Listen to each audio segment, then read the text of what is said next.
Mayroon pong nakaka-alarmang nangyayari ngayon sa ating bansa at ang nakakakaba dito mga sangkay dahil nga po sunod-sunod na po ito. Okay, mula po sa Luzon, Visayas, Mindanao, naganap na. So ano nga ba ang susunod na mangyayari? Mas delikado pa nga ba?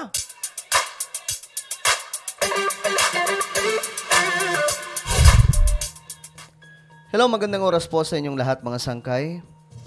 Lalong-lalo na po lahat ng solid sangkay na narito. Anyway, bago tayo magsimula, pakisubscribe po muna yung ating YouTube channel. Lalong-lalo na po yung mga bago pa lamang na narito, nanonood. So, ang inyong gagawin lamang ay pindutin nyo po yung subscribe button na makikita po sa ibaba.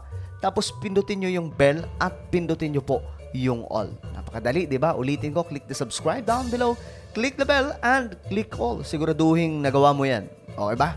At kung kayo ay nanonood sa Facebook, huwag niyo pong kalilimutan na i-follow ang ating Facebook page.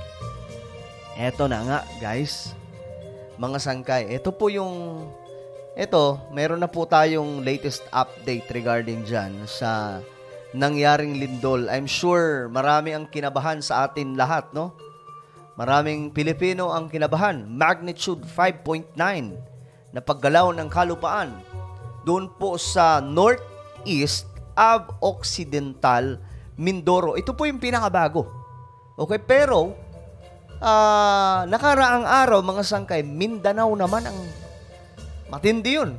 Yung sa Mindanao, dahil nga po, I think magnitude 7. Tapos, ang pagkakaalam ko po, yung umatras po yung tubig sa dagat mga sangkay at kinabahan sila, baka sakaling kinabahan sila baka tumama itong sinasabing tsunami kasi 'di ba pag gumagalaw yung lupa, pag malapit sa dagat mga sangkay, natural na natural, bumababa po talaga yung tubig tapos pag bumalik na, ayun na.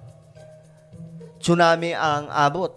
Ngayon, bago ang lahat ng ito, nangyari na rin po sa iba't ibang panig ng ating bansa.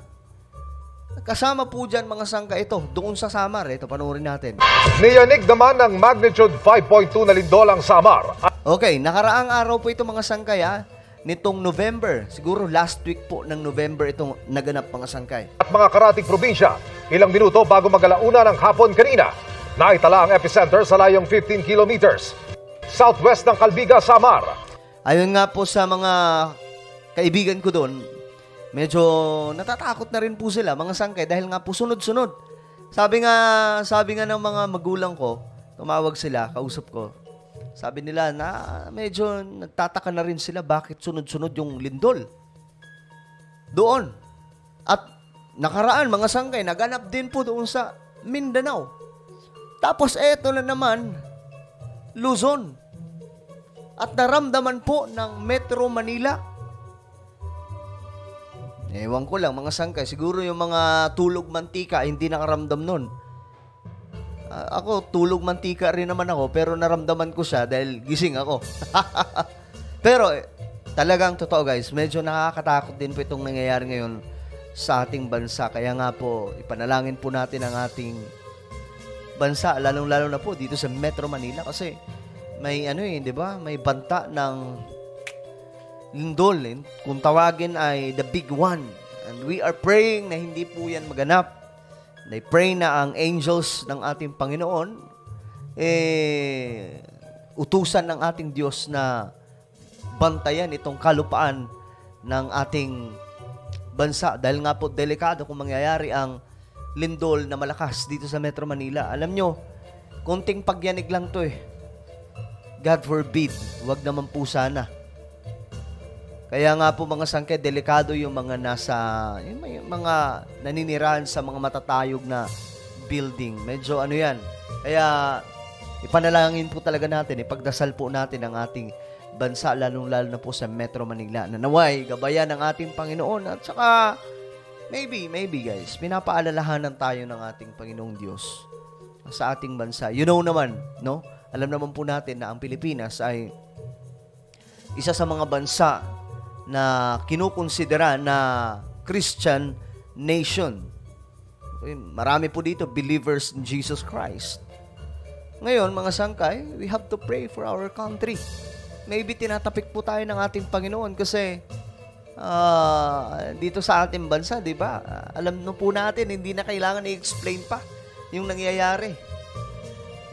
Nauuso po yung paggawa ng kalikuan at inaabuso po ang sinasabing salita ng Diyos. Sasabihin nila, hindi, mapagmahal naman ng Diyos. Hindi, mapagpatawad naman ng Diyos, kaya okay lang gawin to. Di ba? May mga ganung tao. Maybe, tinatapik lamang po tayo ng ating Panginoon. Kasi itong pagyanig, hindi po yan hawak ng kahit na sino. Tanging Diyos ang makakagawa niyan, mga sangkay, kung gugustuhin niya. That's why, makiusap tayo sa ating Panginoon na sana hindi mangyari, lalong-lalo na po sa Metro Manila. Umabot sa Intensity 5 ang naramdaman sa Brongan City, Calviga at Catbalogan City. Ramdam din ang iba't ibang intensities sa iba pang bahagi ng Samar at Leyte provinces. Babala ng PHIVOLCS, hindi inaalis ang posibilidad ng aftershocks, kaya pinag-iingat ang mga residente. Paglilinaw ng ahensya, wala itong koneksyon sa malakas na lindol na tumama sa Mindanao noong Biyernes. Bago pa pala yan, mga sangkay, may Mindanao din. So, ang nangyayari, nauulit-ulit po itong lindol.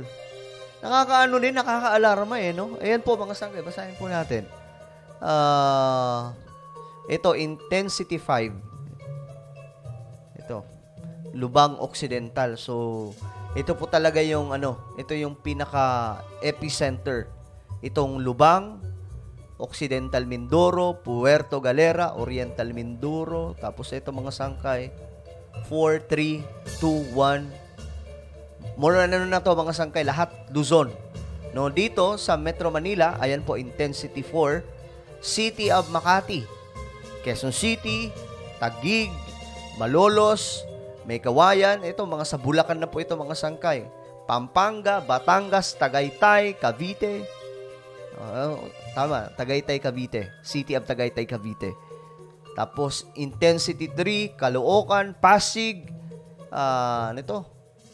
Talisay, Batangas, Cavite, Rizal, Occidental Mindoro. Mga sangkay, talagang medyo nakaka-alarma na no? Itong nangyayari sa ating bansa. Mga pagyanig. Ito, tingnan po natin yung mga naganap nung tumama ang pagyanig. Naramdaman po ng Metro Manila. Ito sa Senate po ito. Building po ng Senate. Nag-evacuate ang napakaraming tao.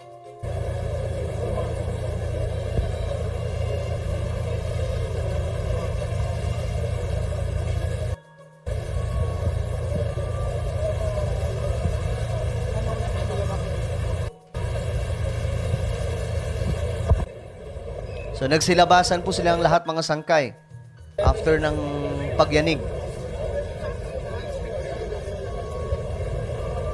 Grabe, no? Dami rin palang tao dyan.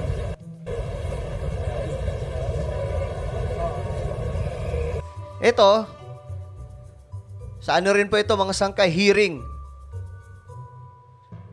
Hearing po ng SMNI. Tingnan po natin, na-interrupt din po sila nung gumalaw po ang kalupaan.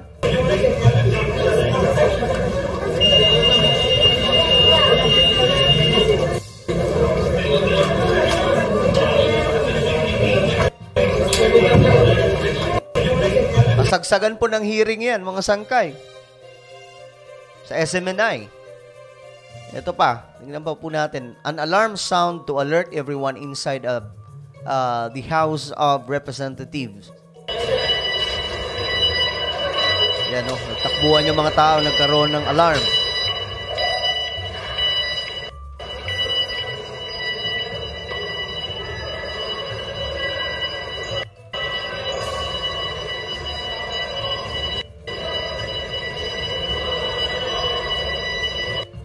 Tama po yung kanilang ginawa, mga sangkay. Kapag may mga ganitong nangyayari, make sure na matatabunan po natin, di ba? Tinuro naman yan sa atin.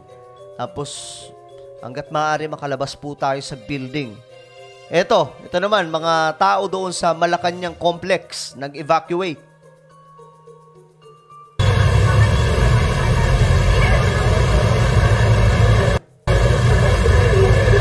Saglit lang to mga sangkay. Saglit na paggalaw lang, pero marami din ang kinabahan. Siyempre, Metro Manila, alam nyo na.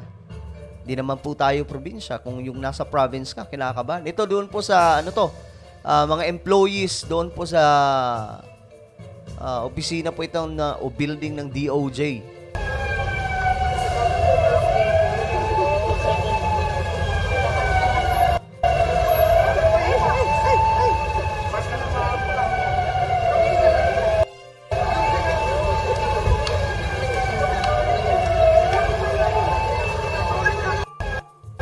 So yan po ang maririnig nyo kapag mayroong malaking sa Pilipinas. Hindi ko nga alam, hinintay ko parang hindi ko nakita yung alarm. Di ba meron yung warning? So mga sangkay, we have to pray for our country kasi talagang hindi po natin alam kung anong possible na mangyari. Sunod-sunod na po ito. Malayan mo, buong Pilipinas na po, walang patawad po itong lindol. Kung saan-saan na po tumama. Eto, hindi pala magde-December. December na po tayo ngayon. Magbabagong taon. Let us pray na wala pong kung anumang malalang disaster or trahedya na maganap sa Pilipinas. Let's pray. Ayan, prayer po talaga may magagawa, hindi pera. Yung pera, lang yan, pangtapal sa gutom. O kung anumang mga layaw natin. Pero pagdating sa mga ganitong klaseng paggalaw ng lupa, bagyo, at kung ano-ano pa, walang kwenta ang pera. Kaya kailangan po natin magdasal. Makiusap po tayo sa ating Panginoon na sana maayos po yung pagsalubong ng Kapaskuhan, pagsalubong ng bagong taon, walang malalang problema, no? Dahil medyo nakakaano na po itong nangyayari ngayon sa ating bansa, na sunod-sunod po na lindol ang nangyayari. Baka tinatapik lang po tayo ng ating Panginoon. Okay? Na ituwid po natin yung mga landas natin. Well, ano po ang inyong komento tungkol po dito? Just comment down below. Now guys, I invite you please subscribe my YouTube channel, Sangkay Revelation. Hanapin nyo lamang po ito sa YouTube, then click the subscribe, click the bell, and click all. Ako na po yung magpapaalam. Hanggang sa muli, this is me, Sangkay Janjan. Palagi nyo pong tatandaan that Jesus loves you. God bless everyone.